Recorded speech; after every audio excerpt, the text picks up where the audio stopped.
This video is brought to you by Squarespace. Instant ramen, frozen pizzas, dry as chicken with a little squirt of ketchup on the top. Everyone thinks student cooking is at the very bottom of the culinary world. But today I decided to embark on a journey of discovery to see if that's actually the case and prove to you that student food can be so much more than that. So let's go to an actual student's house and cook with them with only what they have readily available.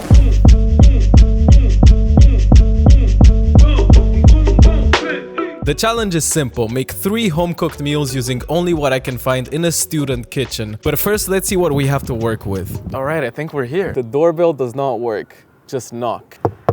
Do I need to knock harder, you think? Hello. Hello. Hey, oh, we're doing a handshake. We're doing a little spin. Well, welcome to your house. My name is Dane. I'm from Romania. I study computer AI stuff. Oh, you made ChatGPT. Me, yes. You made that yourself. So Dane was nice enough to give us a little tour of his kitchen space. So this is the kitchen. I see you got an oven here. It's an oven and a microwave. Yes, That's mostly a microwave. This here is the microwave/microwave. Here is the washing machine. What about these drawers? They are not mine to touch. Oh, there's food. other people living here. Yeah, it's me and a bunch of friends. Oh, great, sir. Greater. Great. And this, here you got a fully functional gas stove from what I can see. Oh! You know, heat is useful for cooking. This is the trash, right? No. Oh! Plastic. Oh, recycling boy. Recycle and be kind. And I gotta say, all things considered, it was a very cool place. What is it? It's mystery liquid. You don't know what it is. Mystery liquid. Do you use it for anything? Now my main task was figuring out what food we can use. So you got salt, which is good that you have salt. Is this olive oil? No, that's recycled oil. Flour. This is very useful. And also very cheap. And you have a lot of this. Oh, it's a little moldy. Do you keep it for scientific purposes? Okay, you got soy sauce, pasta. The fajita seasoning. I love this fajita seasoning. A bunch of wraps. Yeah, a bunch of potatoes that I also never get to use. I think they're in a pretty good state. Fried onions. Fried onions. There's a bunch of stuff in the fridge upstairs if you want to see that too. Your fridge is upstairs. Can I try to access it? Yeah, of course. So you're saying if I want to get something to the fridge, I don't have to do this. I feel like you can. It's just like you don't want to. This is the stuff you have from your fridge. We brought it here because it was a little hard to access. There's a bunch of bread. There's a bunch of sriracha sauce. Brie. This is fancy and it's in a good state. You got this from a local market. Low-fat Greek yogurt, a bunch of spinach, butter, 1 singular tomato, ketchup, chorizo, cream cheese, jam, and eggs, and tape.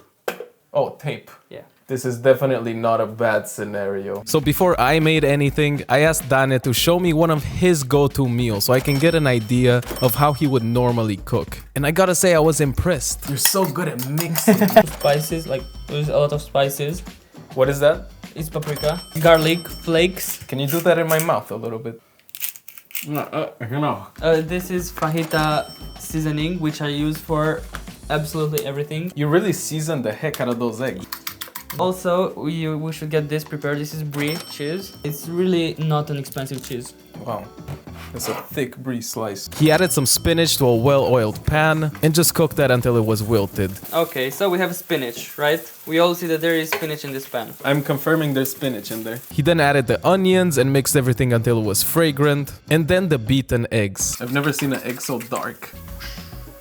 Topped it with a lid on low heat, and in the meantime I washed some dishes. Okay, so now it should look like this. Ooh. And you cover it a bit more. I'm very impressed. Thank you for being impressed. Yeah. Damn! Wow, this is a crispy omelet. And I have all the cheese. That is very nice. Fried onion for like crunch. This thing was freaking delicious, so the bar was pretty high for me to bring in some dishes that Dane would like. So I see you have a tomato. 1 singular tomato, yes. And the tomato inspired me to make a tomato soup. But it's not even gonna be a soup, we're gonna use it as a dip for a grilled cheese sandwich. Ooh. To start that off, I chopped some onion and I crushed some garlic cloves. And then you can just think like what else we can add to this soup. We have this tomato. This tomato was kind of the only vegetable that was available, so I had to make very good use of it. And now it was time to cook. I added some butter to a saucepan, and then I went in with the onion and garlic. Added some salt to release the flavor. And now we just want to stir it around until it's nice and fragrant and a bit soft. Smell that? Smell that right there? It's a good smell. It's a good smell. That's the kind of smell that you want to have in your student house. It's time to add a tomato. Okay, so you got this tomato frito. I think this is like a tomato sauce. Oh, that's great. Okay, now we're gonna bring this to a simmer very slowly. I will add some cream cheese to this. It's gonna add some lightness, creaminess, and some tanginess. We're also gonna add some dried oregano for oregano flavor. And then I see some dried chili flakes for a little heat. And the chili flake flavor. The chili flake flavor, yeah. It looks good. To finish it off, we're gonna blend this up. Oh, this is really good. So throw that in a bowl, top it with some crispy onion, and it's time to start our grilled cheese. He had this great cheese from a local market, and I just loaded that into some white bread. The secret to any good grilled cheese is in the butter. I spread some cold butter on it, and then I also buttered the other side. Now we take this to the fire. And now we just let this chill until it develops a nice brown crust. Ooh. That's a good crust. Can even add some more butter here on the sides. There's very few things that are not made better by butter. Whew. And look at this crispy beauty. Okay. And that right there was a success, but I also wanted to make something a bit more shareable for everyone in the house to enjoy. And for our final dish, we're gonna use these beautiful potatoes for a potato skillet. Based on your taste, based on what I've learned about you, I think you're gonna like this. So to make that, I started in the same way. Some onion that I chopped up, some garlic that I sliced up, and I noticed you have some of this chorizo. And we also cut up these potatoes into small cubes so they cook faster. And now it's time to go to the pan, melt some butter in it until it's nice and bubbly. So we got the onions, garlic, and chorizo going in. Okay. Is this the removable spatula?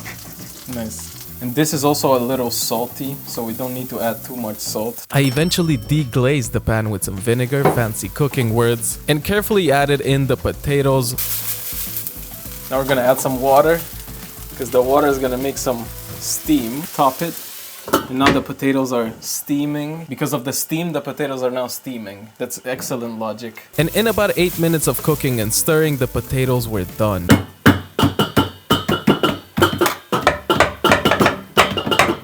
We will go again to our mighty fajita seasoning, just to get them coated nicely. I added some spinach for some color and also some lemon juice. Does this remind you of anything? Beautiful lemon. Yeah, that's juicy lemon.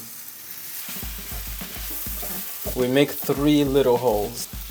I cracked in 3 beautiful eggs in those holes, as well as some brie chunks so they get nice and melted in there. And now we want to add a little salt on the eggs. Pepper? You have pepper? Some pepper.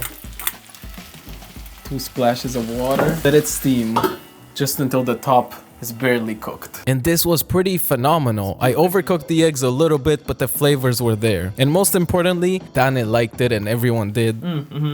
It's good, right? And now I only had one more thing left to do. I hit up some stores and I picked them up a couple of gifts. So I did bring you a couple gifts. First of all, some olive oil. Very nice pan. Yeah, so now you don't only have the one pan. This is a really good pan, actually. No, I can cry. I only have 2 pans. And then a set of knives. They're not the best, but at least you have a big knife now. And one last thing. As a student, if you ever need a website, you would use Squarespace, right? Today's sponsor, Squarespace. Squarespace is a powerful and beautiful online platform where you can create your own website. Because having a website is more and more important these days. Whether you're a freelancer and you're trying to show your work to the world, maybe you want to sell something with your online business, or you just want to blog and speak your mind, Squarespace has got you covered. It's amazing how easy it is to create a beautiful looking website with absolutely zero coding experience using Squarespace. And now you can even generate extra revenue through gated members only content. You can manage members and email communications and leverage audience insights. And you do all of this in one easy to use platform. And you can actually try it for free if you go to Squarespace squarespace.com, you can start your trial.